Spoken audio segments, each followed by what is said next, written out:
Hello everyone. So today we are going to start with our new chapter, that is D and F block elements. It's also called as transition elements. Transition and inner transition elements. Transition and inner transition elements. इनको कहते हैं lecture 1 में study करेंगे इसका D and F block elements. D block elements और F block elements. इस chapter को study करने के लिए सबसे पहले हमें पीरियोडिक प्रॉपर्टीज चैप्टर और साथ में केमिकल बॉन्डिंग, ये दो चैप्टर जरूर आने चाहिए. तो इसको समझने में ज़्यादा दिक्कत नहीं आएगी. ये दोनों चैप्टर आने चाहिए, दोनों important chapter, specially periodic properties. उसमें मैंने सारा डिस्कस किया हुआ है इलेक्ट्रॉनिक कंफिगरेशन से रिलेटेड, तो वो स्टडी करने के बाद ही इसको स्टडी करना है. D and F block elements. तो अगर मैं बात करूँ तो यहाँ पे हमारे पास एस ब्लॉक एलिमेंट्स आते हैं इस साइड, लेफ्ट हैंड साइड पे बिल्कुल. जैसे अगर मैं बात करूँ lithium, sodium, potassium, rubidium, caesium, francium, यहाँ पे क्या आते हैं एस ब्लॉक के एलिमेंट्स. इधर एस ब्लॉक, वैसे ही beryllium, magnesium, calcium, strontium, barium और रेडियम, ये आ जाता है हमारे एस ब्लॉक. ये एस ब्लॉक है. जनरल कंफिगरेशन इनकी कितनी होगी, NH1 इसकी आएगी, NH2 इसकी, अल्कली मेटल्स की NH1, अल्कलाइन अर्थ मेटल्स की NS2. तो इन जनरल क्या कंफिगरेशन हो जाएगी, NS1 to 2. Clear. NS1 to 2 इनकी जनरल कंफिगरेशन आ जाएगी. क्लियर. NS1 to 2 ये इनकी जनरल कंफिगरेशन आ जाएगी. ऐसे ही इस साइड हमारे ये ग्रुप 1 है, ये क्या है ग्रुप 1 और ये ग्रुप 2, जिसको फर्स्ट ए और सेकंड ए भी कहते हैं. ध्यान रखना, first A second A. Group 2, first A ये है, फर्स्ट सेकंड ए ये है. ऐसे ही आगे आएंगे हमारे पी ब्लॉक एलिमेंट्स. यहाँ पे boron, aluminium, gallium, indium, thallium ये आ जाएगा. Carbon, silicon, germanium, tin, lead ये आ जाएगा. ये सब पढ़ चुके हैं हम. इसके अंदर कार्बन, सिलिकॉन, जर्मेनियम, फिर nitrogen, phosphorus, arsenic, antimony, bismuth आ जाएगा. फिर oxygen, sulphur, selenium, tellurium, polonium आ जाएगा. फिर fluorine, chlorine, bromine, iodine, astatine आ जाएगा. और लास्ट में हमारे पास नोबल गैसेस आ जाएंगे, helium, neon, argon, krypton, xenon, radon, ये आ जाएगा. ये सब हम स्टडी कर चुके हैं. These R P block elements. और जनरल कंफिगरेशन इनकी इसमें अगर चेक करेंगे तो NH2 NP1 आएगा बोरोन फैमिली का, NH2 NP2 आएगा कार्बन फैमिली का, निकोजेंस का आ जाएगा NH2 NP2, इसका आएगा NH2 NP, इसका नाइट्रोजन फैमिली का NH2 NP3, इसका NH2 NP4, NH2 NP5 और NH2 NP6 ये आ जाएगा. तो इसलिए इन जनरल जो इनकी कंफिगरेशन होगी NH2 NP1 to 6 होगी. NH2 NP1 to 6 ये s block left hand side पे. इधर जाएंगे तो पी ब्लॉक के एलिमेंट्स, इधर बीच में आएंगे डी ब्लॉक के. इधर डी, ये हमारा सेकंड पीरियड है, दिस इज सेकंड पीरियड, ये थर्ड पीरियड है. फोर्थ पीरियड से स्टार्ट हो जाते हैं यहाँ से. कैल्शियम के बाद स्कैंडियम से लेकर, ध्यान देंगे ये सब मैं डिस्कस कर चुका हूँ पहले पीरियोडिक के अंदर. स्कैंडियम से लेकर जिंक तक, स्कैंडियम से जिंक तक 21 से लेकर 30 तक ये हमारा आता है 3D सीरीज फोर्थ पीरियड के.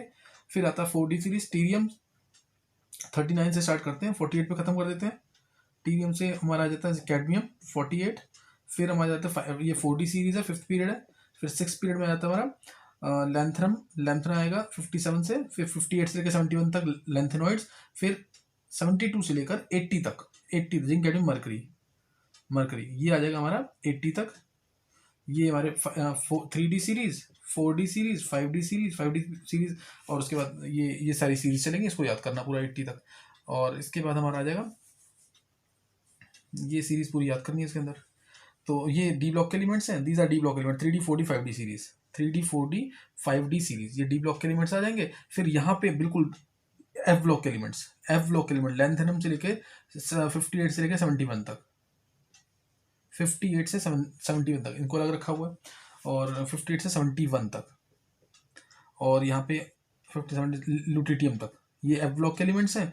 और नीचे ही इसी में एक्टिनियम से लेंथेनम स्टार्ट किया, एक्टिनियम से एक्चुअली एक 5D सीरीज है, 6D सीरीज भी यहाँ पे जो एक्टिनियम से स्टार्ट होगी. क्लियर. एक्टिनियम 89 से स्टार्ट होगी और फिर 90 से 103 तक, 90 से 103 तक वो हो जाएंगे हमारे एक्टिनॉइड्स. फिर 112 पे लास्ट में आ जाएगा कॉपरनीशियम, 112th एलिमेंट कॉपरनीशियम. हालांकि अब तो थोड़े बहुत आगे भी डिस्कवर हो गए, 118 के आसपास तक बीच में भी एलिमेंट्स डिस्कवर हो चुके हैं. तो ये 6D सीरीज है. तो यहाँ पे एक्टिनियम से स्टार्ट किया हमने, और फिर हम इसको भी ले जाएंगे लास्ट में 100, ये 100, ये है हमारा 50, लेंथरम नहीं है 58, ये सीरियम होगा 58. सीरियम से स्टार्ट होगी ना सीरीज, लेंथरम को फॉलो कर रहे हैं, ऐसे ही एक्टिनियम को फॉलो कर रहे हैं. तो थोरियम से स्टार्ट होगी सीरीज, थोरियम से स्टार्ट होगी 90 पे, 90 से स्टार्ट होगी और ये खत्म होगी 103 पर जाकर, 103 पे जाकर खत्म हो जाएगी 103 पे, LR पे जाके ना. LR 103 पे खत्म हो जाएगी। तो ये हमारे एफ ब्लॉक एलिमेंट्स हैं। ये कौन से F block elements? Clear, these R F block elements. ये एफ ब्लॉक एलिमेंट्स हैं, इनको लेंथेनॉइड्स कहते हैं, इसको एक्टिनॉइड्स कहते हैं, और इनको इनर ट्रांजिशन एलिमेंट्स भी कहते हैं। क्यों? क्योंकि ट्रांजिशन एलिमेंट्स के बीच में से लिए, लेंथेनम के बाद लिए गए हैं। लेंथेनम के बाद क्या है? लेंथेनॉइड्स। तो ट्रांजिशन एलिमेंट्स के बीच में से लिए गए हैं, इसलिए वो इनर ट्रांजिशन एलिमेंट्स भी कहते हैं। इनर ट्रांजिशन एलिमेंट्स कहते हैं because they have been taken from within the transition series. और ऐसी ये 4F के होंगे, ये 4F के होते हैं, और ये नीचे किसके होंगे? 5F के। तो एक मैंने जस्ट ओवरव्यू दिया है, ये पूरे पीरियड टेबल का ओवरव्यू दिया कि इस तरह से हमारा पीरियड टेबल है जो सेटअप हो रखा है।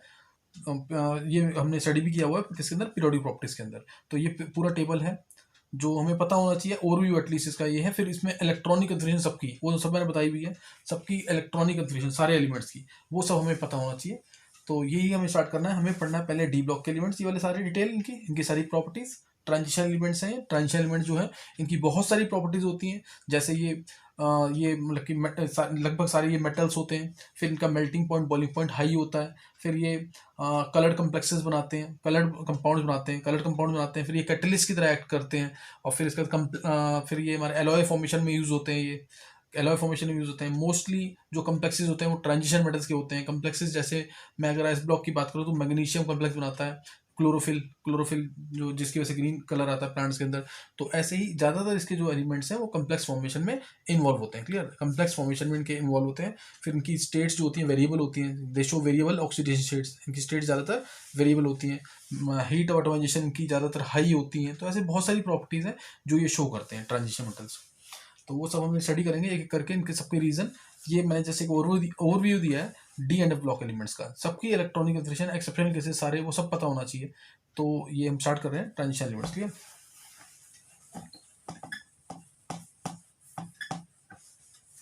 जैसे मैंने ओवरव्यू दिया है, इसको स्टडी करने के लिए पहले पीरियोडिक प्रॉपर्टीज जरूर आना चाहिए ढंग से। क्लियर, पीरियोडिक प्रॉपर्टीज ये चैप्टर बहुत ढंग से आना चाहिए, तो उसको करने में थोड़ा इजी रहेगा ये, है ना। तो अभी हम स्टार्ट करते हैं। यहाँ पे अगर मैं बात करूँ थोड़ा सा कन्फिग्रेशन की, एस ब्लॉक अगर है, एस ब्लॉक है तो कन्फिग्रेशन NS1 to 2, यानी वैलेंस शेल में ही जा रहे हैं लास्ट इलेक्ट्रॉन्स। और अगर बात करें पी ब्लॉक की तो जनरल कन्फिग्रेशन इनकी है, ये सब 11th का काम है। ये भी NS2 NP1 to 6 general electronic configuration क्या है? कन्फिग्रेशन लास्ट शेल में ही, ये भी N लास्ट शेल में जा रहे हैं इलेक्ट्रॉन्स। अगर बात करें डी ब्लॉक की जो हमें स्टडी करना है अभी, तो इसमें आती है, जैसे हम एक एग्जांपल लेके कर सकते हैं, स्कैंडियम है। जैसे स्कैंडियम होता है argon 4s2 3d1। Clear, scandium is argon 4s2 3d1। तो अगर मैं 4 को N मान लेता हूँ और 3 को क्या मानेंगे? N-1। 4 अगर N है तो 3N-1 हो जाएगा। N-1 डी के इलेक्ट्रॉन कहाँ से आते जाएंगे? 1 to 10। डी में इलेक्ट्रॉन 1 to 10 जाएंगे। और NS हमारा 1 to 2। एक केस में 0 भी होता है, पैलेडियम के केस में 5s0 4d10 होता है, तो वो एक केस अलग है। NS1 to 2 वो एक्सेप्शनल केस में आ जाता है ना। N-1 D1 to 10, NS1 to 2 है, 12 नहीं है ये, NS1 to 2। This is the general configuration, यानी इसमें जो है लास्ट इलेक्ट्रॉन वैलेंस शेल में भी जा रहा है और पेनल्टीमेट शेल में भी जा रहा है। लास्ट इलेक्ट्रॉन वैलेंस शेल में भी जा रहा है, पेनल्टीमेट शेल में भी जा रहा है। तो N-1 D1 to 10 NS1 to 2। तो ये कन्फिग्रेशन किसकी है? डी ब्लॉक यानी ट्रांजिशन एलिमेंट्स की। ये ट्रांजिशन एलिमेंट्स की, डी ब्लॉक यानी ट्रांजिशन एलिमेंट्स। अब इनर ट्रांजिशन एलिमेंट्स इसकी कन्फिग्रेशन ध्यान देंगे। एफ ब्लॉक, एक रीजन ये भी है कि इसको इनर ट्रांजिशन एलिमेंट्स क्यों कहते हैं, इसी कन्फिग्रेशन में जो लास्ट इलेक्ट्रॉन्स है वो वैलेंस शेल में भी जाते हैं, पेनल्टीमेट शेल में भी जाते हैं, और एंटी पेनल्टीमेट या प्री पेनल्टीमेट शेल में भी जाते हैं। तो इसकी कन्फिग्रेशन आ जाती है हमारी N-2 F1 to 14, N-1 D में अब 0 to 1 होगा। मेन इलेक्ट्रॉन कहाँ भरे जाएंगे? F में, क्योंकि F ब्लॉक के एलिमेंट्स हैं। D 0 to 1 NS2। तो ये पूछते हैं पेपर के अंदर, और जैसे अभी बोर्ड में भी क्वेश्चन आया हुआ है इसका कि ये इन दोनों को हम बोलते हैं रिप्रेजेंटेटिव एलिमेंट्स। क्या कहते हैं? Representative. Clear, they are called as representative elements. Representative elements या नॉर्मल एलिमेंट्स कहते हैं। रिप्रेजेंटेटिव एलिमेंट्स या नॉर्मल एलिमेंट्स या मेन ग्रुप एलिमेंट्स, ये किसको कहते हैं? हम एस और पी ब्लॉक को। रिप्रेजेंटेटिव और नॉर्मल और मेन ग्रुप एलिमेंट्स इनको कहते हैं, और इनको कहते हैं हम ट्रांजिशन एलिमेंट्स। ये these are called as transition elements, और ये हमारे कौन से इनर ट्रांजिशन, जो ट्रांजिशन एलिमेंट्स के अंदर से लिए गए हैं, इनर ट्रांजिशन। तो ये ध्यान रखना इसके अंदर। जैसे बोर्ड में क्वेश्चन आया था, रिप्रेजेंटेटिव और ट्रांजिशन एलिमेंट्स की इलेक्ट्रॉनिक कन्फिग्रेशन में क्या डिफरेंस है? डिफरेंस क्या है? Difference between representative and transition elements, है ना, इलेक्ट्रॉनिक कन्फिग्रेशन, इनकी इलेक्ट्रॉनिक कन्फिग्रेशन में क्या डिफरेंस है? तो अगर ये क्वेश्चन आता है तो पहले तो हम कन्फिग्रेशन लिख देंगे। अगर मैं बात करूं रिप्रेजेंटेटिव की, तो इसमें कन्फिग्रेशन क्या आती है? NS122, या पी ब्लॉक है तो NS2 MP126, ये कन्फिग्रेशन आई। और अगर मैं बात करूं ट्रांजिशन की, तो ट्रांजिशन एलिमेंट्स में कन्फिग्रेशन क्या आती है? N-1 D1-10 और NS1-2। तो अब ये लिखने के बाद, ये तो लिखना ही है जरूर, ये लिखने के बाद क्या लिखेंगे कि इसके अंदर ट्रांजिशन एलिमेंट्स के अंदर जो लास्ट इलेक्ट्रॉन्स हैं वो वैलेंस शेल में भी जा रहे हैं, और पेनल्टीमेट शेल, इसे बोलते हैं पेनल्टीमेट, अल्टीमेट तो पेनल्टीमेट, पेनल्टीमेट शेल में भी जा रहे हैं इलेक्ट्रॉन्स, क्लियर, पेनल्टीमेट शेल में भी। लेकिन इसमें जो इलेक्ट्रॉन्स हैं वो कहाँ जा रहे हैं? इनमें कहाँ जा रहे हैं इलेक्ट्रॉन्स? रिप्रेजेंटेटिव में only in the last shell, N समझ आएगा कि नहीं? तो ये रिप्रेजेंटेटिव और ट्रांजिशन एलिमेंट्स की जनरल इलेक्ट्रॉनिक कन्फिग्रेशन में डिफरेंस है। ऐसे ही क्वेश्चन आया था दूसरे सेट में कि ट्रांजिशन और इनर ट्रांजिशन एलिमेंट्स में क्या डिफरेंस है? ट्रांजिशन ये मैंने बता दिया किसमें? रिप्रेजेंटेटिव और ट्रांजिशन एलिमेंट्स में। अभी मैं बता रहा हूँ ट्रांजिशन और इनर ट्रांजिशन एलिमेंट्स। ये ट्रांजिशन है तो इनर ट्रांजिशन ये ले लेते हैं, यहाँ पे इनर ट्रांजिशन है, inner transition, clear. Inner transition elements में क्या डिफरेंस है? इनर ट्रांजिशन, तो यहाँ पे अगर मैं इनर ट्रांजिशन ले लेता हूँ तो ऊपर मैंने कन्फिग्रेशन तो लिखी हुई है। इनर ट्रांजिशन में क्या डिफरेंस है इनमें? कि इसमें electrons N-2 F1-14 N-1 D0-1 NS2, इसमें लास्ट शेल में भी जा रहे हैं, सेकंड लास्ट यानी पेनल्टी मोड में भी जा रहे हैं, और N-2 यानी एंटी पेनल्टी मोड में भी जा रहे हैं। Ultimate, penultimate, anti penultimate. Anti penultimate को हम प्री पेनल्टीमेट भी कहते हैं, एंटी पेनल्टीमेट को हम प्री पेनल्टीमेट भी कहते हैं। तो इन तीनों जगह जा रहे हैं इलेक्ट्रॉन्स। तो ये हमारा क्या कहते हैं मेन डिफरेंस है। ये जो बोलना है पेपर में, पहले कंसेशन लिखनी है फिर डिफरेंस बोलना है, और ये दोनों जरूर याद रखने हैं, ये गलती नहीं करनी इसके अंदर। ये तो ट्रांजिशन और इनर ट्रांजिशन, इन्हीं के बारे में पूछा जाता है, क्लियर, इन्हीं के बारे में पूछा जाएगा। Difference between general electronic configuration of transition and inner transition elements. तो यहाँ तक हमने सब पढ़ रखा है, सब 11th का ही काम है। नेक्स्ट हम स्टार्ट करेंगे ट्रांजिशन एलिमेंट्स होते क्या है यहाँ से।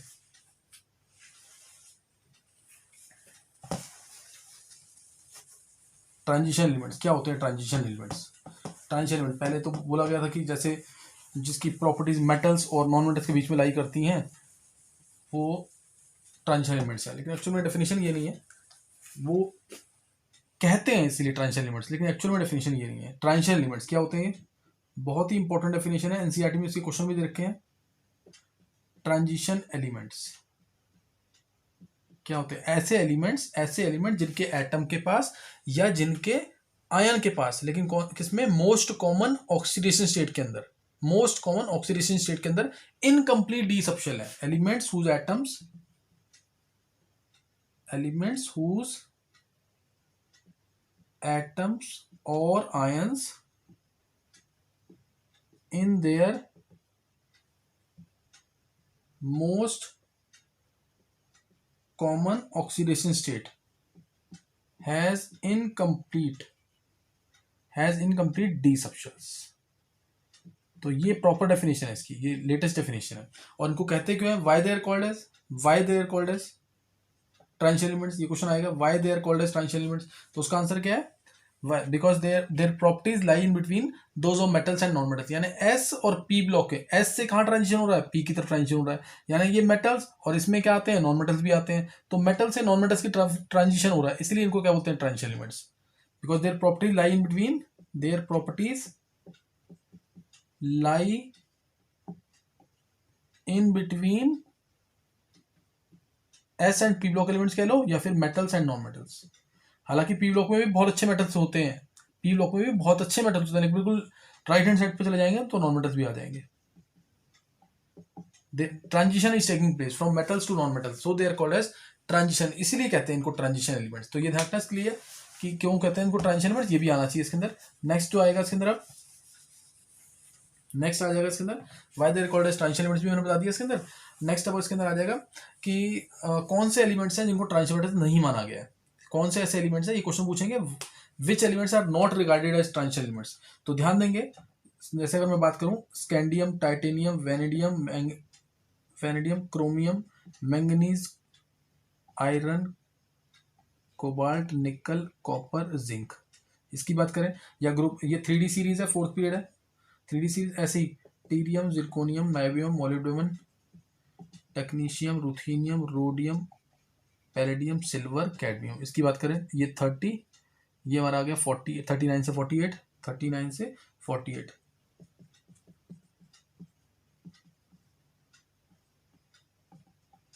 ये आ गया हमारा कैडमियम, मरकरी, ये 80 आ गया, सही ना। तो अब अगर ध्यान देंगे इधर कि ये 3D सीरीज, ये 4D सीरीज, ये 5D सीरीज, याद होनी चाहिए ढंग से सीरीज। तो इसमें zinc, cadmium, mercury, zinc, cadmium, mercury, इसका तरीका मैंने सब बताया वो याद करने का, सही ना। तो याद करना है इसको ढंग से। जिंक, कैडमियम, मरकरी, इनको हमने ट्रांजिशन एलिमेंट नहीं माना हुआ है। क्यों? क्योंकि अगर मैं जिंक की बात करता हूँ तो क्या आएगा इसमें, आर्गन 4s2 3d10, सही ना, आर्गन 4s2 3d10।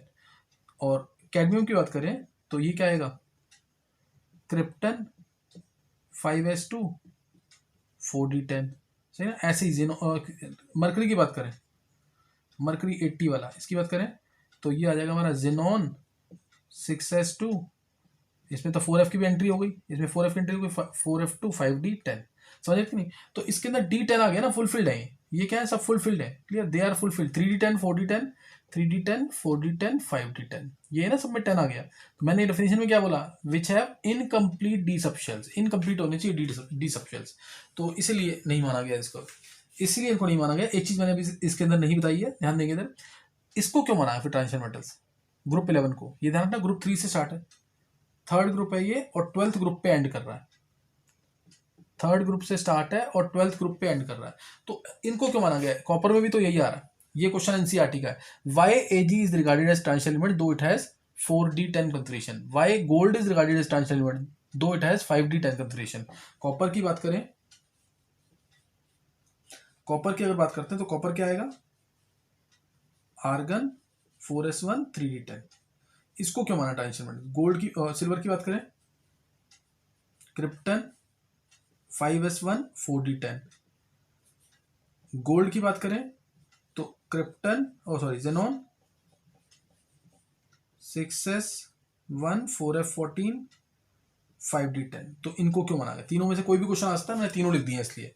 तो इनको क्यों माना गया, जबकि इनके पास भी d10 कंफर्मेशन है, इनमें भी क्या d10 कंफर्मेशन। अब इसलिए यहां पे मैंने एक लाइन और लिखी है, ions in their most common oxidation state, ions in their most common oxidation state. तो कॉपर की मोस्ट कॉमन ऑक्सीडेशन स्टेट क्या है, कॉपर +2, कॉपर 2+ है, तो उसमें से 2 इलेक्ट्रॉन बाहर निकलेंगे, 2 इलेक्ट्रॉन निकलेंगे, पहले लास्ट शेल से निकलेगा, लास्ट शेल कौन सा है 4s वाला, इसके इलेक्ट्रॉन पहले निकलेंगे बाहर, पहले 4 शेल से निकलते हैं, गलती नहीं करना इसको, और यहाँ पे 3d9 हो जाएगा, 3d9। ऐसे ही इसमें भी इलेक्ट्रॉन बाहर निकलेगा, Ag2+ कॉमन स्टेट है इसकी, AgF2 बनता है, तो ये भी हो जाएगा 4d9।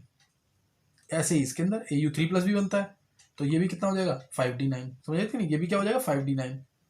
तो इस वजह से इनको ट्रांजिशन एलिमेंट मान लिया है। मैंने बोला ना यहाँ पे ions in their most common oxidation states, therefore these are regarded as transition element because their ions in their most common state have incomplete d subshell. अब जिंक की बात करें तो जिंक अगर 2+ भी करते हैं, जिंक की कॉमन स्टेट +2 है, कैडमियम की +2 है, मरकरी की +2 है, मरकरी ओनली लिक्विड है इसमें, तो तब इस केस में क्या आ जाएगा, ये खत्म ये खत्म ये खत्म, तब भी d10 है, इसलिए इनको ट्रांजिशन मेटल्स नहीं माना हुआ है। जिंक, कैडमियम, मरकरी इनको ट्रांजिशन मेटल्स नहीं माना गया है, सही ना। लेकिन बस एक हमें बस कहीं तो रखना था इनको, एक रैशनल क्लासिफिकेशन, एक इक्वल डिस्ट्रीब्यूशन करने के लिए पीरियोडिक टेबल का हमने इनको ट्रांजिशन मेटल्स के साथ रख दिया है। बात समझ कि नहीं है, why they are kept with the transition elements, if they are not transition elements then why they are kept with the transition elements, ऐसे अगर पूछ लेता है तो सिंपल बोलना है, in order to make a rational classification of the periodic table, in order to make rational classification of the periodic table they are kept along with transition elements, इसलिए। और इनकी एक ही प्रॉपर्टी है जो मैच करती है ट्रांजिशन एलिमेंट्स के साथ, their only property which matches the transition elements is property to form complexes. बस ये प्रॉपर्टी एक जो ट्रांजिशन एलिमेंट्स की इंपॉर्टेंट प्रॉपर्टी है, प्रॉपर्टी टू फॉर्म कॉम्प्लेक्सेस, ये भी कॉम्प्लेक्सेस बनाते हैं, तो this is only property which matches the transition elements. और बहुत कम प्रॉपर्टीज मैच करती हैं इसकी, मेन प्रॉपर्टी ये है जो मैच करती है इसके बेसिस पे हम इसे ट्रांजिशन एलिमेंट नहीं मानना चाहिए, लेकिन हमने बस इनको डी ब्लॉक एलिमेंट्स कहते हैं, लेकिन ये ट्रांजिशन एलिमेंट नहीं माने गए हैं। तो ये ध्यान रखना, group 12 is not regarded as transition elements. तो इसमें एक लाइन पूछते हैं जैसे, तो ये इंपॉर्टेंट है, नोट कर लेंगे ढंग से। एक लाइन पूछते हैं कि ट्रू फॉल्स में,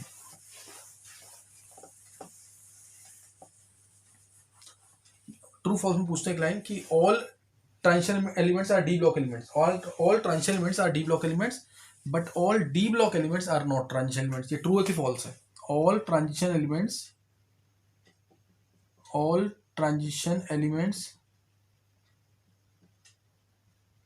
आर डी ब्लॉक एलिमेंट्स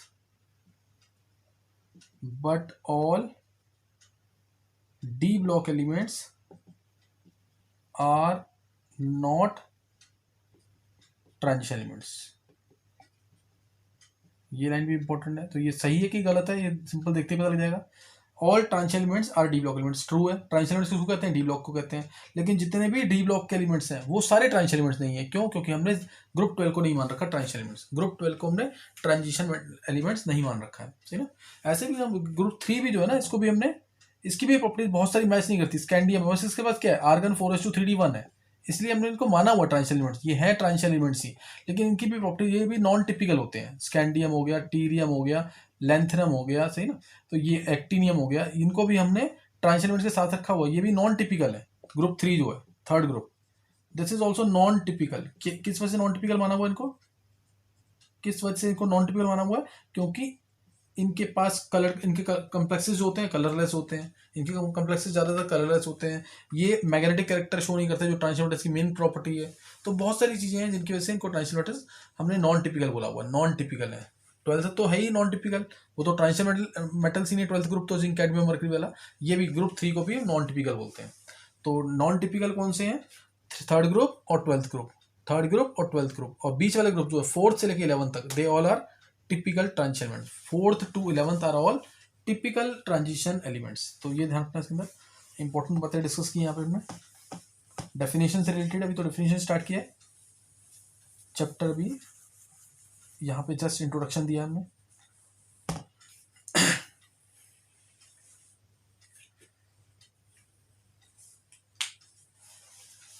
तो ये यहाँ पे इसके अंदर डेफिनेशन और क्या कहते हैं, किसको हमने ट्रांजिशन एलिमेंट माना है, किसको ट्रांजिशन एलिमेंट नहीं माना है, और क्या कहते हैं, फिर इसके अलावा टिपिकल नॉन टिपिकल क्या होते हैं, ये सब बातें हमने डिस्कस कर ली है। इसके अंदर प्रॉपर्टीज डिस्कस कर ली ट्रांजिशन एलिमेंट्स की, प्रॉपर्टीज क्या क्या होती हैं।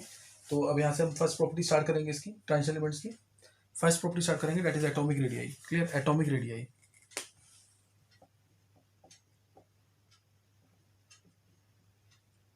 Atomic radii. तो एटॉमिक रेडियाई की बात करें तो एटॉमिक रेडियाई का जो ट्रेंड है वो बहुत ज़्यादा रेगुलर नहीं है इनका। Scandium, titanium, vanadium, chromium, manganese, iron, cobalt, nickel, copper और जिंक 29। तो ये बहुत ज़्यादा रेगुलर नहीं है। होना चाहिए क्या, पीरियड में जा रहे हैं हम 21 से लेकर 30 तक, we are moving along left to right along this period, we are moving left to right along this period, therefore Z effective will, effective nuclear charge क्या होगा, बढ़ेगा। फोर्स ऑफ अट्रैक्शन क्या हो जाएगी, न्यूक्लियस ऑफ वैलेंस इलेक्ट्रॉन्स की बढ़ जाएगी। तो साइज शुड डिक्रीज, साइज क्या होना चाहिए, डिक्रीज होना चाहिए।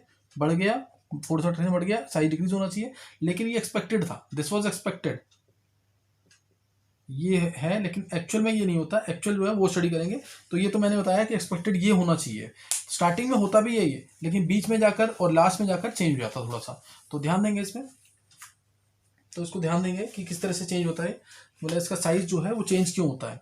तो ध्यान देंगे, स्कैंडियम से बात करेंगे। स्कैंडियम से एक इलेक्ट्रॉन आया, 1 2 आए, 3 आए, 4 आए, 5 आए, मैंगनीज तक ऐसे 5 इलेक्ट्रॉन्स आ जाएंगे, सही ना। मैंगनीज तक ऐसे 5 इलेक्ट्रॉन्स तक आ जाएंगे। तो इसलिए क्या होगा, जब 5 इलेक्ट्रॉन्स, 5 अनपेड इलेक्ट्रॉन्स है, क्लियर, 5 अनपेड इलेक्ट्रॉन्स है, तो क्या होगा, जेड इफेक्टिव बढ़ रहा है, जेड इफेक्टिव बढ़ेगा तो साइज डिक्रीज करेगा, और साइज डिक्रीज ही करता है यहाँ तक, मैंगनीज तक साइज डिक्रीज ही करता है। दूसरा एक चीज और सोच सकते हैं कि अनपेड इलेक्ट्रॉन जब बढ़ रहे हैं, अनपेड इलेक्ट्रॉन बढ़ रहे हैं, तो मेटेलिक बॉन्ड बनाने की स्ट्रेंथ क्या हो जाएगी, बढ़ जाएगी। अनपेड इलेक्ट्रॉन बढ़ेंगे तो मेटेलिक बॉन्ड बनाने की स्ट्रेंथ क्या होती है, बढ़ती है। जितने ज्यादा अनपेड इलेक्ट्रॉन्स उतने स्ट्रॉन्ग मेटेलिक बॉन्ड्स। समझ गए कि नहीं। ये मैंने बता रखा है पहले भी, सोडियम है जैसे, ये यहाँ पे आसपास के इलेक्ट्रॉन्स को अट्रैक्ट करेगा। सोडियम Na+ जो कर्नल है, Na ने इलेक्ट्रॉन लूज किया, ऐसे मिलियन ऑफ सोडियम एटम्स होंगे जो इलेक्ट्रॉन लूज करेंगे, मिलियन ऑफ सोडियम एटम्स होंगे जो इलेक्ट्रॉन लूज करेंगे। अब एक Na+, बहुत सारे इलेक्ट्रॉन, Na+ यहाँ पे भी होगा, Na+ यहाँ पे, हर जगह होगा Na+, हर जगह क्या होंगे, डिस्ट्रीब्यूटेड होंगे 3 डायमेंशनली इलेक्ट्रॉन्स। तो कुछ इलेक्ट्रॉन्स ऐसे होंगे जो दोनों के, दो सोडियम एटम के बीच कॉमन होंगे, तो ये क्या बनेगा, मेटेलिक बॉन्ड। तो जितने ज्यादा अनपेयर्ड इलेक्ट्रॉन्स होंगे, जितने ज्यादा अनपेयर्ड इलेक्ट्रॉन्स होंगे, उतने स्ट्रॉन्ग क्या बनेंगे, मेटेलिक बॉन्ड्स, सही ना, उतने स्ट्रॉन्ग क्या बन जाएंगे, मेटेलिक बॉन्ड्स। Na+ को हम कर्नल भी बोलते हैं, ये सब पढ़ा हुआ है केमिकल बॉन्डिंग के अंदर। तो उतने जितने ज्यादा अनपेयर्ड इलेक्ट्रॉन्स, उतने स्ट्रॉन्ग मेटेलिक बॉन्ड्स। तो जब मेटेलिक बॉन्ड स्ट्रॉन्ग बनेंगे तो एटॉमिक रेडियस भी क्या कर देगा, डिक्रीज कर देगा। एटॉमिक रेडियस क्या करेगा, जैसे जैसे हम पीरियड में जा रहे हैं तो क्या हो रहा है, number of unpaired electron they are increasing. Number of unpaired electron बढ़ेंगे तो मेटेलिक बॉन्ड की स्ट्रेंथ बढ़ेगी, और मेटेलिक बॉन्ड की स्ट्रेंथ बढ़ेगी, और क्रोमियम जो है इसकी सबसे ज्यादा मेटेलिक बॉन्ड की स्ट्रेंथ होती है, इसकी सबसे ज्यादा अनपेयर्ड इलेक्ट्रॉन्स है इसके अंदर। तो मेटेलिक बॉन्ड की स्ट्रेंथ बढ़ जाएगी, तो इसलिए क्या होगा, फोर्सेस ऑफ अट्रैक्शन बढ़ जाएंगे, तो एटॉमिक रेडियस भी क्या हो जाएगा, कम हो जाएगा। इसलिए मैंगनीज तक जाते हैं तो नंबर ऑफ अनपेयर्ड इलेक्ट्रॉन बढ़ते हैं, मेटेलिक बॉन्ड की स्ट्रेंथ बढ़ती है। मैंगनीज में कम है, वो बाद में डिस्कस करेंगे अभी। तो ये इसलिए जो साइज है वो हमारा क्या करता है, डिक्रीज करता है। और उसके बाद, अब उसके बाद क्या होगा, मैंगनीज के बाद क्या हो जाएगा, पेयरिंग स्टार्ट हो जाएगी। आयरन में 1 इलेक्ट्रॉन आ गया, फिर 2 आ गए, फिर 3 आ गए। अब पेयरिंग होगी, पेयरिंग होगी तो रिपल्शन भी स्टार्ट होंगे इनके अंदर। पेयरिंग होगी तो इन ऑर्बिटल्स में क्या होगी, इलेक्ट्रॉन की रिपल्शन भी होगी, या मेटेलिक बॉन्ड की स्ट्रेंथ भी कम होगी, या मेटेलिक बॉन्ड की स्ट्रेंथ भी कम होगी। तो इसलिए मॉलिक्यूल, अब फोर्स ऑफ अट्रैक्शन भी कम होगा, तो थोड़े से एटम्स क्या होंगे लैटिस के अंदर, दूर दूर हो जाएंगे, तो इसलिए साइज बढ़ना स्टार्ट होगा, मतलब इसकी वजह से साइज बढ़ना स्टार्ट होगा। और जेड इफेक्टिव बढ़ रहा है, वो क्या करेगा, साइज को, जेड इफेक्टिव बढ़ रहा है वो साइज को डिक्रीज करेगा। रिपल्शन जो हो रही है पेयरिंग की वजह से, रिपल्शन ड्यू टू पेयरिंग, या कह लो ये क्या, repulsion due to pairing will increase, so size should increase, size should increase. तो इसलिए दोनों ये काउंटर बैलेंस कर लेंगे लगभग इन तीन के अंदर, इन तीनों के अंदर। और साइज रहता है लगभग 126 पिकोमीटर के आसपास, साइज रहता है 126 पिकोमीटर के पास। और यहाँ से इंक्रीज होना स्टार्ट होता है, यहाँ से इंक्रीज होना स्टार्ट होता है। और एक्चुअल इंक्रीज जो पेयरिंग हो रही है ना, पेयरिंग की वजह से मेटेलिक बॉन्ड बनेंगे नहीं। अब मेटेलिक बॉन्ड बनेंगे नहीं तो एटम्स दूर दूर रहेंगे, दूर दूर रहेंगे तो क्या होगा, एटॉमिक रेडियस क्या हो जाएगा, वो क्या हो जाएगा, बढ़ जाएगा। तो इसलिए ये ऐसे आएगा ट्रेंड, सही ना। तो इसलिए हमारा जो कॉपर और जिंक में साइज बढ़ जाएगा, ये ध्यान रखना है, कॉपर और जिंक में साइज बढ़ जाएगा। ये एक्चुअल में इंक्रीज आता है इस तरह, यहाँ पे इंक्रीज आता है। और इसको अगर हम डिस्कस करें ग्राफ के थ्रू डिस्कस करें, एटॉमिक रेडियस वर्सेस जेड अगर देखें हम 3D सीरीज के अंदर, वर्सेस जेड यानी एटॉमिक नंबर देखें 3D सीरीज में, तो कुछ ऐसा ट्रेंड आता है।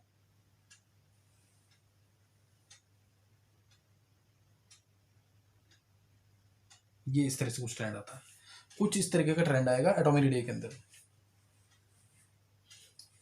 कुछ इस तरह का ट्रेंड आ जाएगा। जैसे यहाँ पे अगर हमारे पास स्कैंडियम है तो यहाँ पे आ जाता है इधर मैंगनीज, इधर दो जहाँ पे ज़्यादा इंक्रीज नहीं आ रहा निकल के आसपास, फिर यहाँ पे कॉपर,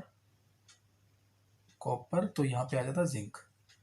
और जो कॉपर के जस्ट यहाँ पैरेलल पे ना, कॉपर के पैरेलल पे क्या होगा, क्रोमियम होगा। तो ऐसा कह सकते हैं कि क्रोमियम और कॉपर का लगभग साइज सेम होता है, क्रोमियम कॉपर का साइज सेम। और जस्ट इसके ऊपर वेनेडियम और जिंक का साइज सेम, वेनेडियम और जिंक का साइज लगभग सेम कह सकते हैं। तो ये ध्यान रखना है, इंपॉर्टेंट चीज बताइए। ये 3D सीरीज थी। अब एक चीज और ध्यान देंगे कि जिंक जो है इसकी जिंक की डेंसिटी क्या हो जाएगी, जबकि डेंसिटी पीरियड में हमेशा बढ़ती है, मास बढ़ रहा है, वॉल्यूम कम होता है, लेकिन इसका साइज बढ़ गया, zinc is less denser than copper. ये इंपॉर्टेंट क्वेश्चन यहाँ डिस्कस किए, zinc is less denser than copper, clear, zinc is less denser than copper, ये ध्यान रखना इसके अंदर। Zinc is less because of increase in its size while moving along period. तो period में साइज कभी बढ़ता नहीं है, इधर साइज क्या हो रहा है, इंक्रीज हो रहा है। बहुत कम केसेस हैं जहाँ पे पीरियड में साइज बढ़ता है, तो ये ध्यान रखना इसके अंदर। और ऐसी अगर मैं बात करूँ 4D और 5D सीरीज की, मैं एक बार दोबारा रिपीट कर रहा हूँ इस चीज को। पीरियड में जाते हैं तो टिल मैंगनीज तक मान के रखते हैं हम, मैंगनीज तक जेड इफेक्टिव बढ़ेगा, तो साइज डिक्रीज करता है। उसके बाद जो है पेयरिंग स्टार्ट हो जाती है, उसके बाद पेयरिंग स्टार्ट हो जाएगी, पेयरिंग स्टार्ट होगी तो पेयरिंग की वजह से रिपल्शन होगी, रिपल्शन की वजह से साइज बढ़ना चाहिए, रिपल्शन की वजह से साइज बढ़ना चाहिए, जेड इफेक्टिव भी बढ़ रहा है तो साइज कम होना चाहिए, दोनों एक दूसरे को काउंटर बैलेंस कर देते हैं, साइज लगभग सेम रहता है 126 पिकोमीटर के आसपास। उसके बाद पेयरिंग जब और ज़्यादा बढ़ जाती है, देन पेयरिंग एनर्जी से क्या होगा, रिपल्शन ज़्यादा होंगी, this will overpower the increase in nuclear charge, hence size increases, therefore zinc is slightly having greater size as compare to copper. और मास दोनों का ज़्यादा डिफरेंस है नहीं, कॉपर का मास 63.5 होता है, जिंक का मास 65 होता है, तो मास क्या है लगभग सेम, डेंसिटी क्या होती है मास बाय वॉल्यूम, डेंसिटी क्या है मास बाय वॉल्यूम, तो मास सेम है, वॉल्यूम जिंक का ज्यादा हो गया तो डेंसिटी क्या हो जाएगी, कम हो जाएगी, therefore zinc is less denser than copper. Clear, zinc is less denser than copper. तो ये चीज ध्यान रखेंगे इसके अंदर। नेक्स्ट नोट करेंगे आगे। अब 4D 5D सीरीज की बात करें, अगर 4D 5D सीरीज की बात करें उसमें क्या होगा, ये तो हमने 3D सीरीज डिस्कस कर दिया, अब 4D और 5D सीरीज में क्या होगा इसी के अंदर। 4D सीरीज क्या है, 4D की या 5D की बात करते हैं हम, 6D के बारे में ज़्यादा डिटेल नहीं दी हुई है कहीं पे भी, तो उसको भी करेंगे डिस्कस उसको भी, लेकिन बाद में थोड़ा। टीरियम से स्टार्ट किया मैंने, टीरियम से स्टार्ट किया, और टीरियम जिरकोनियम ये चलेगा, niobium molybdenum technetium ruthenium rhodium palladium silver और ये कैडमियम, ये आ गया 48 तक। 3D सीरीज की ये 4D सीरीज है। इसमें क्या होगा, नीचे जाएंगे जब 3D से 4D तो साइज इंक्रीज होना चाहिए, इंक्रीज करता भी है, 4D सीरीज का साइज बड़ा होता है 3D सीरीज से। हालांकि एक चीज ध्यान रखना हमेशा कि ट्रांजिशन मेटल्स के अंदर साइज का वेरिएशन ना उतना ज्यादा होता नहीं है। साइज का वेरिएशन उतना ज्यादा क्यों नहीं होता, क्योंकि इलेक्ट्रॉन कहाँ एंटर कर रहा है, डी ब्लॉक के अंदर, और डी ब्लॉक का स्क्रीनिंग इफेक्ट पुअर, तो न्यूक्लियस से जो वैलेंस इलेक्ट्रॉन्स हैं उनकी अट्रैक्शन क्या होगी, ज्यादा होगी, तो बहुत ज्यादा वेरिएशन आता नहीं है साइज में, ये ध्यान रखना चीज का। आगे मैं डिस्कस करूंगा, इसलिए मोल्टन फॉर्म में ही आसानी से एक दूसरे की लेटेस्ट साइड को ऑक्यूपाई कर सकते हैं, एलॉयज बनाने के काम आते हैं। तो ये ध्यान रखना, ये कई बार क्वेश्चन आ जाता है कि डी ब्लॉक में आयनाइजेशन एनर्जी का या एटॉमिक रेडियाई का उतना वेरिएशन नहीं होता जितना पी ब्लॉक के अंदर होता है, दो सक्सेसिव एलिमेंट्स के बीच में। तो उसका सिंपल सा आंसर है, डी ब्लॉक के अंदर इलेक्ट्रॉन्स एंटर कर रहे हैं, डी ब्लॉक के अंदर, डी ब्लॉक का स्क्रीनिंग इफेक्ट क्या होता है, पुअर होता है, तो इसलिए अट्रैक्शन न्यूक्लियस से बढ़ जाती है, अट्रैक्शन न्यूक्लियस से बढ़ेगी तो साइज में या एनर्जी में उतना वेरिएशन नहीं आएगा, ये ध्यान रखना, सिंपल सा आंसर है, ठीक है ना। बाकी इनर्ट पेयर इफेक्ट आता है उसके अंदर, तो उससे हायर स्टेट की स्टेबिलिटी नीचे आने पर डिक्रीज करती है, और इसमें क्या होता है, हायर स्टेट की स्टेबिलिटी नीचे आने पर इंक्रीज करती है, ये ज़्यादा मेन डिफरेंस है, इसको भी डिस्कस करेंगे।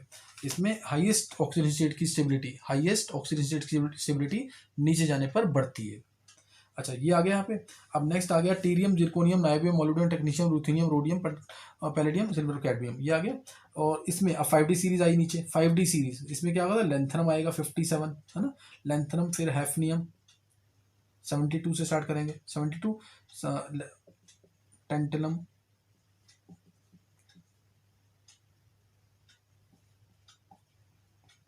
ये आ गया 80 पे, है ना। अच्छा, ये आ गया, ये 11th ग्रुप। अच्छा, इसको एक चीज ध्यान रख लेना, ध्यान रख सकते हैं, बहुत सिंपल सी चीज़ है, कॉपर सिल्वर और गोल्ड, कॉपर सिल्वर गोल्ड, इनको हम क्या बोलते हैं, कॉइनेज मेटल्स, क्योंकि कॉइनेज की कॉइन्स बनाने के काम आते हैं। पहले के लोग जो होते थे, जो राजा महाराजा वगैरह होते थे, उन तो कॉइन्स इसके ही होते थे, गोल्ड के सिक्के, है ना, सोने के सिक्के, कॉपर के या गोल्ड के, इस तरह से सिल्वर के सिक्के यूज़ करते थे, तो ये कॉइन्स बनाने के काम आते हैं, इनको कॉइनेज मेटल्स भी कहते हैं। क्या बोलते हैं इनको, कॉइनेज मेटल्स, ये भी ध्यान रखना इसके अंदर।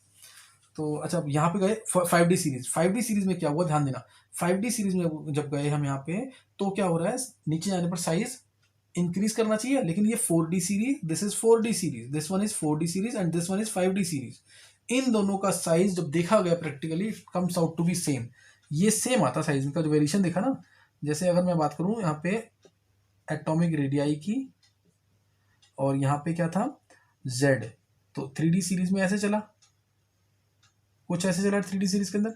और 4D सीरीज की बात करें तो साइज बड़ा इसका, ये ऐसे है। 5D सीरीज को देखा गया तो ये लगभग सेम गया, 4D और 5D they were almost overlapping और coinciding with each other, 4D और 5D सीरीज। तो ऐसा क्यों हुआ इसके अंदर, बहुत सिंपल सी बात है। अगर अभी मैंने बताया कंसंट्रेशन लिखकर, मैंने अगर अभी मर्करी की कंसंट्रेशन लिखी थी पीछे, तो उसमें 4F की एंट्री हो गई थी, ऐसे इन सब एलिमेंट्स के अंदर किसकी एंट्री हो गई, 4F की भी एंट्री हो गई, 4F 14, 5D 10, अगर ध्यान हो तो ये मर्करी में मैंने पीछे लिखा था अभी, 4F 14, ऐसे इसमें क्या आएगा, 4F14 और 5D10 की जगह ये 6S1 आ जाता है ना, इसमें गोल्ड में 6S1 भी आ जाएगा। तो कंक्रीशन वगैरह मैंने सब बताई हुई है पहले, तो इसको मैं सिंपल से रीजन दूंगा इनके सिर्फ कि इसमें क्या होता है, जब हम 5D सीरीज में आए तो 4F के अंदर भी इलेक्ट्रॉन फिल होना स्टार्ट हो गए और इसमें D भी आ गए और F भी आ गए। दोनों का स्क्रीन इफेक्ट क्या, पुअर, दोनों का स्क्रीन इफेक्ट पुअर है। तो वैलेंस इलेक्ट्रॉन्स की जो अट्रैक्शन है वो न्यूक्लियस से बहुत ज़्यादा बढ़ जाएगी। वैलेंस शेल के इलेक्ट्रॉन्स की जो अट्रैक्शन है न्यूक्लियस से बहुत ज़्यादा बढ़ जाएगी because of poor screen effect of d as well as f subshells. इसलिए 4D और 5D सीरीज का साइज क्या हो गया, लगभग सेम हो गया। 4D और 5D सीरीज का साइज लगभग सेम हो गया। तो ये चीज ध्यान रखनी है। अब इसमें क्वेश्चन बहुत अच्छे आते हैं। और साइज सेम क्यों हुआ, ड्यू टू, ध्यान रखना, due to poor screen effect of 4F subshell, जिसको हमने एक नाम दे दिया, ये लेंथेनॉइड्स के कंट्रैक्शन की वजह से आया, लेंथेनॉइड कॉन्ट्रैक्शन, इसको बोलते हैं लेंथेनॉइड कॉन्ट्रैक्शन। 4F का पुअर स्क्रीन इफेक्ट, तो लेंथेनॉइड्स के अंदर क्या हो जाती है, कॉन्ट्रैक्शन हो जाती है। तो लेंथेनम को जो फॉलो करते हैं एक तरह से, तो उनमें कॉन्ट्रैक्शन हो जाती है, इसी को बोलते हैं लेंथेनॉइड कॉन्ट्रैक्शन। ये किस वजह से होती है, due to poor screen effect of 4F subshells. जब D और F आते हैं तो वैलेंस इलेक्ट्रॉन्स की जो अट्रैक्शन होती है न्यूक्लियस से बढ़ जाती है, तो इसलिए साइज इनका ज़्यादा बढ़ नहीं पाता और लगभग सेम रह जाता है 4D के बराबर। तो इसलिए इनकी प्रॉपर्टीज भी सिमिलर आती हैं। जैसे क्वेश्चन आता है जिरकोनियम एंड हैफनियम, ये बोर्ड के important question, zirconium and hafnium have similar properties, zirconium and hafnium have similar properties, why? Niobium and tantalum have similar properties. ध्यान सुनना, ये क्वेश्चन सारे पूछे हुए हैं, वहां पे सोचना टफ हो जाएगा। Niobium and molybdenum have similar properties, why? Zirconium hafnium similar properties, why? Molybdenum tungsten similar properties, why? Technetium rhenium have similar properties, why? Ruthenium osmium similar properties, why? और ये दो एलिमेंट्स ऐसे हैं जिनमें स्टेट क्या होती है, maximum, RuO4 OSO4, osmium tetroxide. और इरिडियम तो ऐसा एलिमेंट है जिसकी पूरे ट्रांस एलिमेंट के अंदर सबसे ज़्यादा डेंसिटी है, 22.61 ग्राम पर सेंटीमीटर क्यूब, इसकी डेंसिटी सबसे ज़्यादा है। सेकंड डेंसेस्ट है ऑस्मियम, कई बुक्स में गलती दिया हुआ है कि ऑस्मियम की डेंसिटी सबसे ज़्यादा बता रखी है, इसकी 22.61 ग्राम पर सेंटीमीटर क्यूब है और ऑस्मियम की 22.59 ग्राम पर सेंटीमीटर क्यूब है। तो डेंसेस्ट एलिमेंट कौन सा है, इरिडियम है, iridium is the densest element. और इसमें मैक्सिमम स्टेट कौन शो कर रहा है, रूथीनियम +8, ऑस्मियम OSO4 इसमें भी +8 स्टेट आ रही है। तो इसलिए नीचे जाने पर क्या होता है, हायर स्टेट की स्टेबिलिटी बढ़ती है, इसमें उल्टा हो रहा है। और पी ब्लॉक में क्या होता था, लोअर स्टेट की स्टेबिलिटी बढ़ती थी, इसमें हायर स्टेट की स्टेबिलिटी बढ़ रही है। तो ये भी ध्यान रखना है, इंपॉर्टेंट चीज भाई यहाँ पे। अभी मैंने जो बताया यहाँ पे जिरकोनियम हैफनियम की सिमिलर प्रॉपर्टीज क्यों है, क्योंकि हैफनियम के अंदर 4F की एंट्री हो गई, उनका पूरा स्क्रीन इफेक्ट है, इसलिए साइज लगभग दोनों का सेम हो जाएगा, तो प्रॉपर्टीज भी लगभग सिमिलर हो जाएंगी। इसको हम एक वर्ड में बोलते हैं answer, due to lanthanoid contraction. ये वर्ड याद रखेंगे, लेंथेनॉइड कॉन्ट्रैक्शन बहुत इंपॉर्टेंट है, इसको डिस्कस करेंगे हम लेंथेनॉइड्स के अंदर। तो niobium tantalum similar properties, why? Same question बिल्कुल। तो ये ध्यान रखना है, मैंने साइज का बता दिया वेरिएशन इसके अंदर। इसमें एक खुद ट्राई करेंगे क्वेश्चन क्या है, जैसे ये क्वेश्चन जेई ने पूछा हुआ है, ZrO2 और HFO2 में से डेंसिटी किसकी ज्यादा है, ये ट्राई कर सकते हैं क्वेश्चन वाला। ZrO2 HFO2 इन दोनों में से किसकी डेंसिटी ज्यादा है, out of ZrO2 and HFO2 which has higher density, इन दोनों में से डेंसिटी किसकी ज्यादा है। तो ये ट्राई कर लेना है क्वेश्चन से। तो ये हमने एटॉमिक रेडियाई डिस्कस किया है, एटॉमिक रेडियाई हमने डिस्कस किया डिटेल में, किसका, ट्रांजिशन एलिमेंट्स का। और एक रीजन मैं और बता देता हूँ यहाँ पे, जैसे अगर बात करें ना इसमें जिरकोनियम और हैफनियम, यहाँ से अगर आप चेक करेंगे हम कि कितने प्रोटॉन्स का चेंज आ रहा है, तो यहाँ से यहाँ तक देखोगे अगर 18 प्रोटॉन्स का चेंज आएगा, कितने आएगा 18, जैसे 21 ये है, 39 ये है, कितने प्रोटॉन्स का चेंज है 18 प्रोटॉन्स का चेंज है। टाइटेनियम 22 है, ये क्या है 40, तो कितने प्रोटॉन्स का चेंज है 18 प्रोटॉन्स का चेंज है। लेकिन यहाँ से यहाँ जब चेक करेंगे ना 40 72 कितने 32 प्रोटॉन्स का चेंज आ गया, 32 प्रोटॉन्स।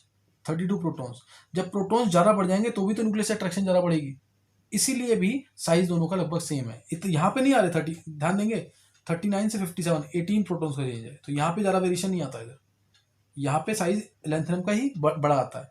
लेकिन वेरिएशन कहाँ पे आता है, यहाँ से लेकर, यानी जो टिपिकल ट्रांस एलिमेंट्स है इसमें वेरिएशन आ जाता है लास्ट तक, सही ना, इसमें वेरिएशन आ जाएगा। तो ये ध्यान रखना इस चीज़ का, ये इंपॉर्टेंट चीज़ था यहाँ पे, साइज का वेरिएशन जो है, सही ना।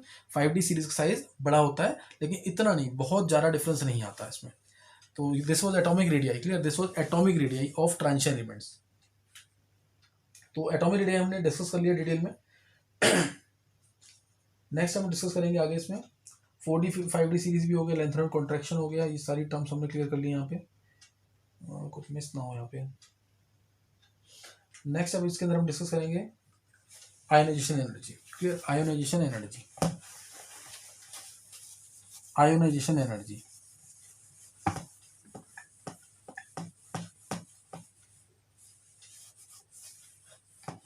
क्लियर। आयन, अब देखेंगे हम आयोनाइजेशन एनर्जी क्या है उसकी। आयोनाइजेशन एनर्जी, आयोनाइजेशन एनर्जी सबको पता है क्या होती है। मोस्ट लूजली बाउंड इलेक्ट्रॉन को बाहर निकालने के लिए जो हमें उसको हीट करना पड़ता है, उसको गर्म करना पड़ता है ताकि electron, most loosely bound electron बाहर निकल सके, उसको क्या बोलते हैं, ionisation energy.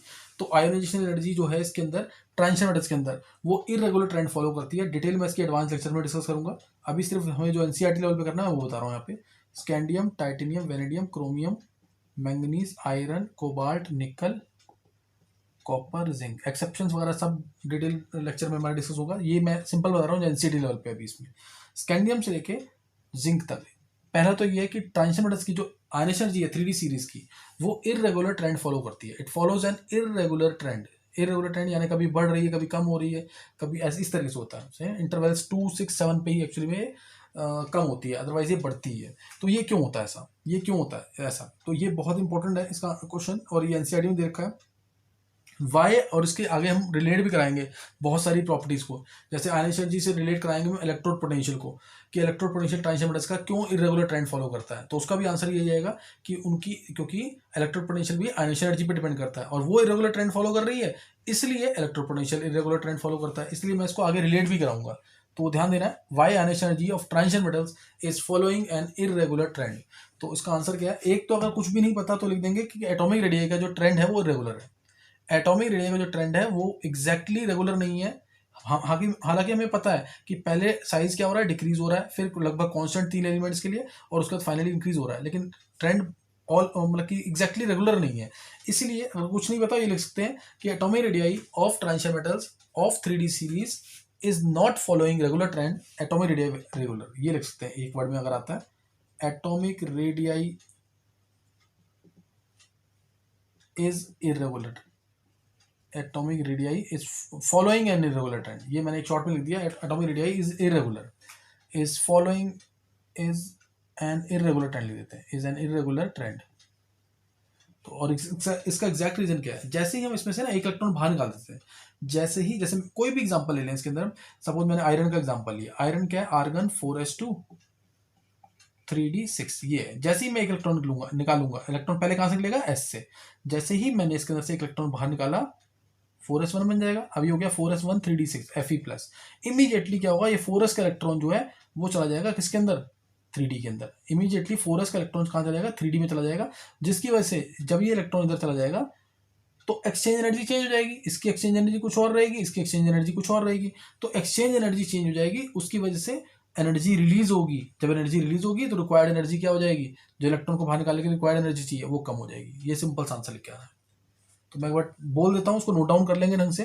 Removal of an electron alters the relative energies of, removal of an electron alters the relative energies of 4s and 3d subshells, 4s and 3d subshell. Removal of an electron alters the relative energies of 4s and 3d subshells. So there is reorganization of energy. So there is reorganization of energy. Reorganization होगा energy का, and this energy also changes. This energy also changes when electron is transferred from 4s to 3d subshells, 4s to 3d subshells।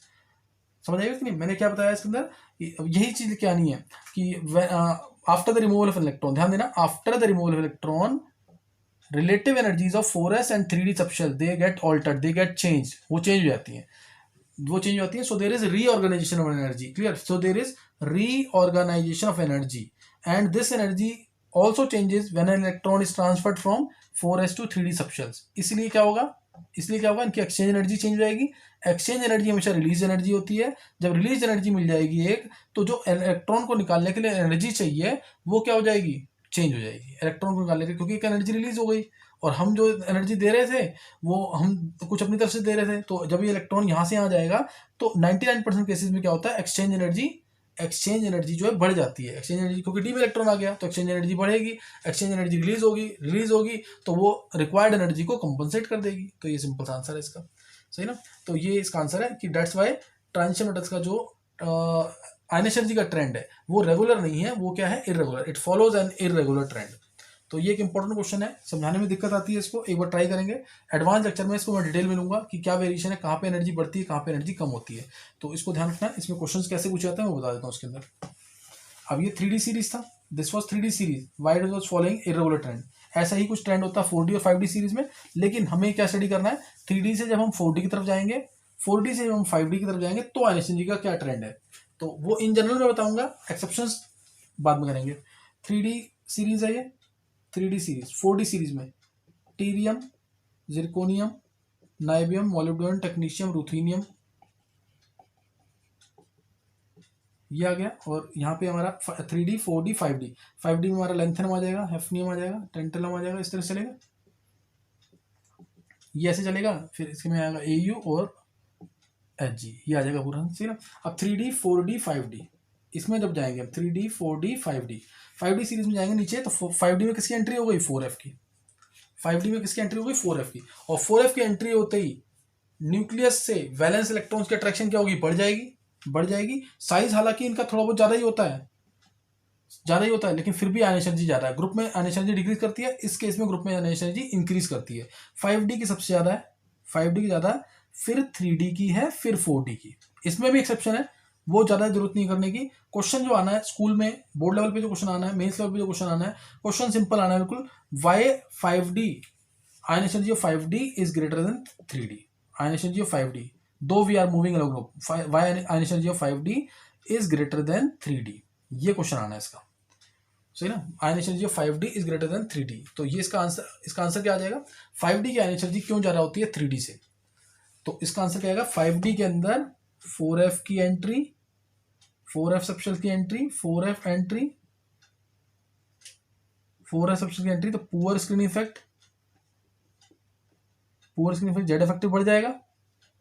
Poor screen effect, Z effective will increase, so force of attraction towards the nucleus will increase, so ionic energy will increase. तो इसलिए ये question important है यहाँ पे जो मैंने बताया, ये सबसे ज्यादा इंपॉर्टेंट क्वेश्चन है कि 5D की आयनिक एनर्जी क्यों ज्यादा होती है 3D से और 3D की 4D से। 3D 4D में तो हम साइज का बोल देंगे, लेकिन 5D के अंदर किसकी एंट्री हो गई, 4F की एंट्री हो गई। 4F का स्क्रीन इफेक्ट पुअर, 4F का स्क्रीन इफेक्ट पुअर होगा तो क्या होगा, 4F का स्क्रीन इफेक्ट अगर पुअर होगा तो क्या होगा, न्यूक्लियस से वैलेंस इलेक्ट्रॉन्स की अट्रैक्शन बढ़ जाएगी, इसलिए आयनिक एनर्जी में ये वेरिएशन आ जाएगा। तो 3D 4D 5D का वेरिएशन बता दिया। अब इसमें 4D से रिलेटेड क्वेश्चन क्या आते हैं,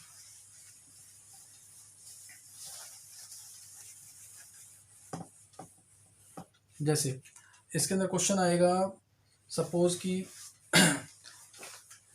IE2 सबसे ज्यादा किसकी है थर्ड पीरियड के अंदर, इस टाइप के क्वेश्चन आते हैं। 3D के अंदर IE2 सबसे ज्यादा किसकी होगी, IE2 सबसे ज्यादा किसकी होगी 3D के अंदर। तो हम कह सकते हैं कि कॉपर आ जाएगा। कॉपर क्या होता है, आर्गन 4s1 3d10, एक इलेक्ट्रॉन निकालने के बाद क्या हो जाएगा, ये आर्गन, ये हो जाएगा ना कॉपर प्लस आर्गन 3d10। और ये तो चाहे स्यूडो नॉर्मल गैस कॉन्फिगरेशन ही है तो फुलफिल्ड तो हो ही गया एक तरह से।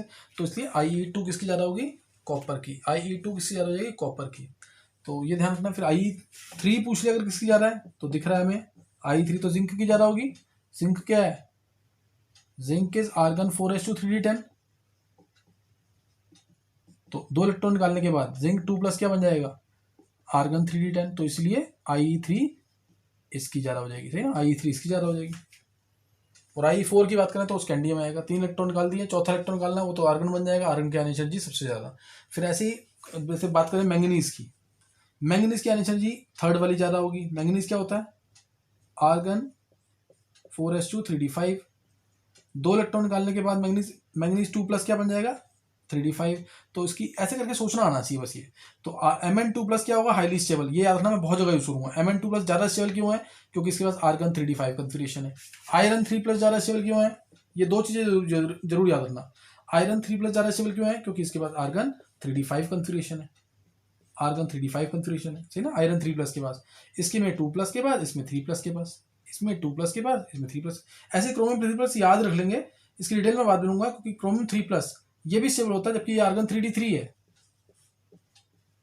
आर्गन 3d3 है, क्यों, क्योंकि इसके ना ये 3d3 जो 3 इलेक्ट्रॉन्स हैं इसके एक्वस मीडियम में T2G सबशेल के पास होते हैं, T2G हाफ फील्ड होता है इसमें, ये सब कोऑर्डिनेशन में पढ़ना है, इसलिए बस याद रख लेंगे अभी सिर्फ T2G हाफ फील्ड होता है इसके अंदर, इसलिए ऐसा होता है। एक्चुअली में यहाँ पे जो क्रोमियम के जो 5 इलेक्ट्रॉन थे डी के अंदर, वो ऐसे स्प्लिट हो जाते हैं डी ऑर्बिटल से, डी ऑर्बिटल स्प्लिटिंग होती है यहाँ पे, ये 5 ऑर्बिटल थे, ये स्प्लिट हो जाते हैं 2 में, 1 और ये 2, ये होता है T2G लेवल, T2G लेवल, ये लोअर एनर्जी लेवल, ये अपर एनर्जी लेवल, EG लेवल, तो ये 1, ये 2, ये 3 इलेक्ट्रॉन ऐसे आ जाते हैं, तो ये हाफ फील्ड होगा कि नहीं है, और लोअर एनर्जी है, तो इसलिए स्टेबिलिटी हो जाती है इसकी क्रोमियम 3+ की। तो आयरन 3+ भी स्टेबल है, क्रोमियम 3+ भी स्टेबल है, ध्यान रखना। आयरन 3+ स्टेबल क्यों है, क्योंकि इसमें आर्गन 3d5 कॉन्फ़िगरेशन आ रही है, आर्गन 3d5 कॉन्फ़िगरेशन आ रही है। क्रोमियम 3+ क्यों स्टेबल है, क्योंकि इसमें आर्गन 3d3 आ रही है, लेकिन T2G हाफ फील्ड है। कौन सा हाफ फील्ड है, T2G हाफ फील्ड है। ये 3 केस नहीं भूलना, ये स्कूल लेवल पे ये सबसे इंपॉर्टेंट केसेस है, स्कूल लेवल के लिए सबसे इंपॉर्टेंट केसेस है। तो इसमें क्वेश्चन आ सकते हैं कि Fe2+ रिड्यूसिंग क्यों है, क्योंकि Fe2+ एक इलेक्ट्रॉन लूज करने के बाद Fe3+ बन जाएगा, तो इसलिए रिड्यूसिंग है। ये क्वेश्चन भी पूछते हैं पेपर के अंदर, Fe2+ is reducing whereas Mn3+ is oxidising. Mn3+ oxidising क्यों होगा, ये इलेक्ट्रॉन गेन कर सकता है आसानी से, इलेक्ट्रॉन गेन करके Mn2+ बनाएगा, जो कि हाफ फील्ड है ना, हाफ फील्ड हो जाएगा ये, और ऐसे ये therefore it is oxidising agent, क्योंकि इलेक्ट्रॉन गेन कर रहा है। और Fe3+ रिड्यूसिंग एजेंट क्यों, Fe2+ रिड्यूसिंग एजेंट क्यों है, Fe2+ why it is reducing agent, क्योंकि इलेक्ट्रॉन लूज करके 3d5 में आएगा। ये 3d5 में कैसे आया, इलेक्ट्रॉन गेन करके, ये लूज करके, दोनों, तो यहाँ पे ये स्टेबल हो रहा है, डायरेक्शन फॉरवर्ड में जाएगी, यहाँ पे ये Fe3+ स्टेबल हो रहा है, डायरेक्शन फॉरवर्ड में जाएगी, लेकिन ये इलेक्ट्रॉन लूज करके स्टेबल हो रहा है, तो इसलिए रिड्यूसिंग एजेंट है। ये इलेक्ट्रॉन गेन करके स्टेबल हो रहा है, तो ऑक्सीडाइजिंग एजेंट है। तो इसी के अकॉर्डिंग E0 वैल्यूज भी इसकी वेरी करती है, E0 वैल्यूज भी इसके अकॉर्डिंग ही वेरी करेंगे इसकी, तो ये भी ध्यान रखना है इसके अंदर। नेक्स्ट नोट करेंगे आगे, तो आयनिक एनर्जीज में ये चीज़ें पूछते हैं इसके अंदर, जो स्कूल लेवल के लिए इंपॉर्टेंट है, मैंने बता दिया। कुछ एक क्वेश्चन और डिस्कस करते हैं इसके अंदर, एक क्वेश्चन काफ़ी इंपॉर्टेंट है इसका, और वो भी बोर्ड में बहुत बार आ चुका है क्वेश्चन। क्वेश्चन क्या है, जैसे अगर मैं बात करूँ, जैसे एक मेटल है सोडियम, सोडियम मेटल है, इसको समझाने के लिए बता रहा हूँ मैं, सोडियम प्लस बनाया, पोटेशियम है, ये बनाया इसके अंदर, तो इसमें एनर्जी सपोज मैंने दी 400 किलो जूल के आसपास पर मोल सोडियम प्लस को बनाने में, और पोटेशियम को एनर्जी दी मैंने 300 किलो जूल पर मोल पोटेशियम प्लस को बनाने में। तो कौन सा स्टेबल हुआ, पोटेशियम प्लस की sodium plus, potassium plus stable होगा कि सोडियम प्लस, तो ये एक बार सोचेंगे इसको।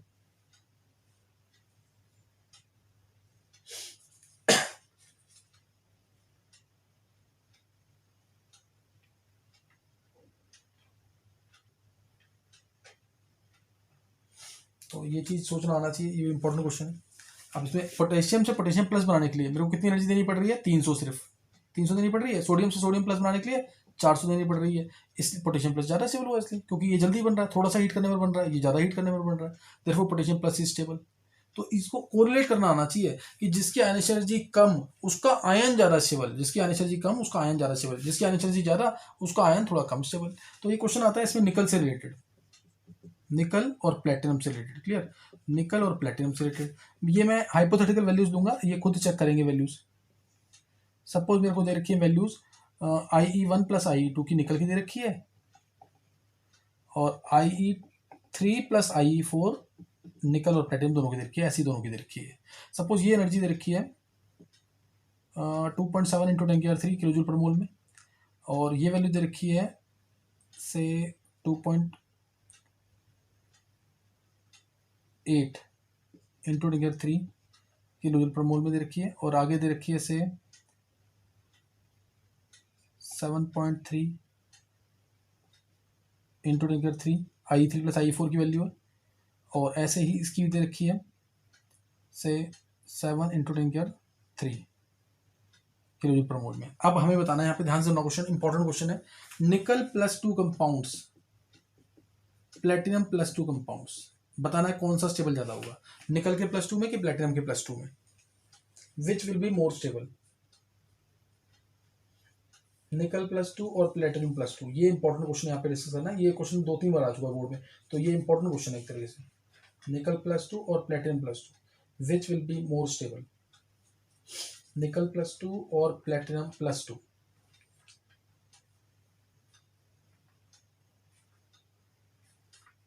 तो इसको ध्यान सुनेंगे एक बार, निकल +2 और प्लेटिनम +2। अब निकल की जो सम ऑफ टू आयन एनर्जीज है वो क्या है, वो दोनों क्या है, 2.7 × 3 या 2.8, तो ये कम है। हम निकल +2 बनाना है तो हम I1 + I2 देंगे, निकल से निकल 2+ बनाने के लिए क्या देना पड़ेगा, I1 + I2 ये देंगे तो निकल +2 बनेगा, और वो इन दोनों का सम कितना है, 2.7 × 10⁻3, ये कम है। और प्लेटिनम से प्लेटिनम 2+ बनाना है अगर, तो एनर्जी कितनी देनी पड़ रही है, 2.8 ज़्यादा देनी पड़ रही है, 2.8 × 10⁻3, तो इसलिए निकल +2 कंपाउंड्स आर मोर स्टेबल, निकल +2। और अब बात करें +4 में, निकल ये निकल के +2 में स्टेबल है, +4 में किसके स्टेबल होंगे, +4 कर दिया मैंने इसको, +4 अब निकल +4 स्टेबल है कि प्लेटिनम +4, तो उसमें सम देखेंगे, ध्यान में सम बोलते हैं कि I1 + I2 + I3 + I4, total चारों का सम कितना आएगा, 10 आएगा। ये कितना आएगा निकल +4 बनाने के लिए, 10 × 10⁻3, और ये कितना आएगा 9.8 × 10⁻3, तो प्लेटिनम के +4 में स्टेबल होंगे, क्योंकि सम ऑफ दीज टू जिसका आयन एनर्जी का सम कम, उसका आयन ज्यादा स्टेबल, तो उसको ध्यान रखेंगे। मैं बता रहा हूं इसको दोबारा,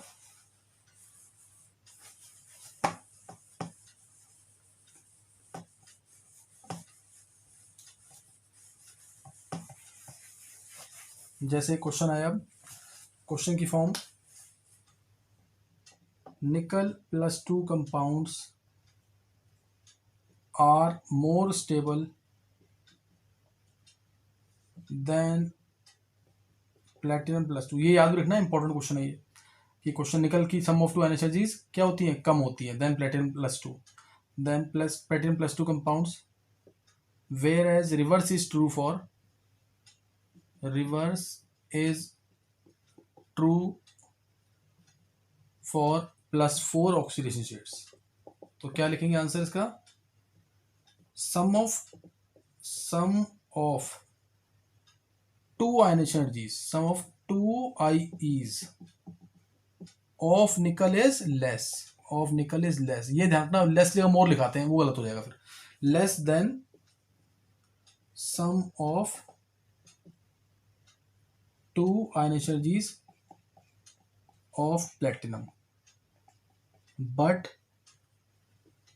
सम ऑफ 4 आयनेशन एनर्जीज, पूरा लिख देता हूं मैं, 4 आयनेशन एनर्जी ऑफ निकल, अब ये मोर हो जाएगा, तभी तो निकल के +4 में स्टेबल नहीं है, is more than sum of 4 ionization energies of platinum.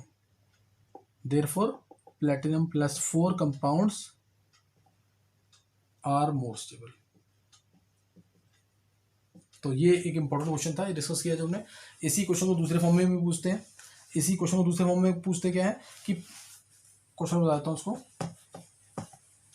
Question आएगा, निकल 4 वाला ले लिया हमने क्वेश्चन, कहेगा कि K2PtCl6 is a well-known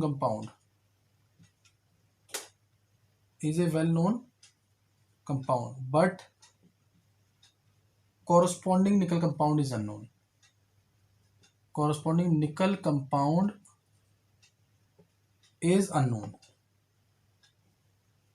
तो इसका क्या आंसर आ जाएगा,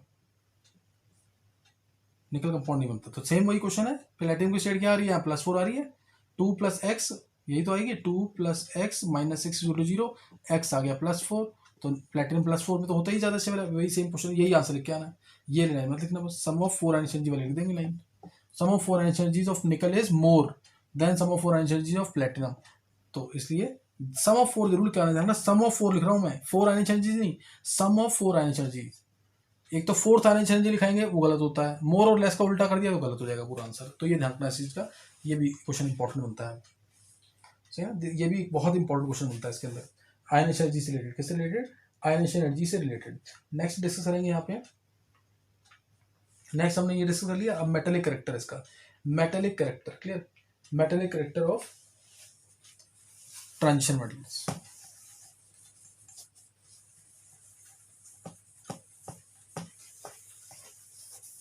ध्यान देंगे मेटेलिक कैरेक्टर पे।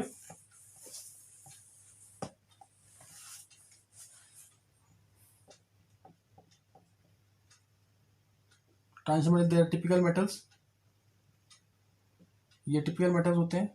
इनकी पैकिंग होती है, इनकी पैकिंग होती है HCP के अंदर, BCC के अंदर या CCP के अंदर।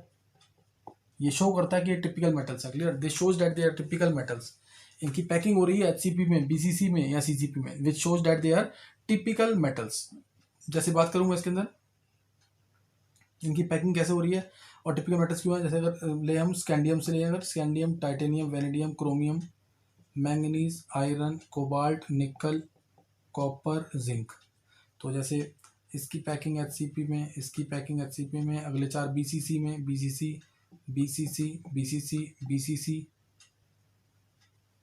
है ना, BCC पैकिंग आ गई इनकी, अगले चारों की, ये चारों BCC में आ गए। फिर आ गया हमारा CCP। तो ये इस तरह से पैकिंग भी है, ध्यान रख सकते हैं, ध्यान रख लेंगे।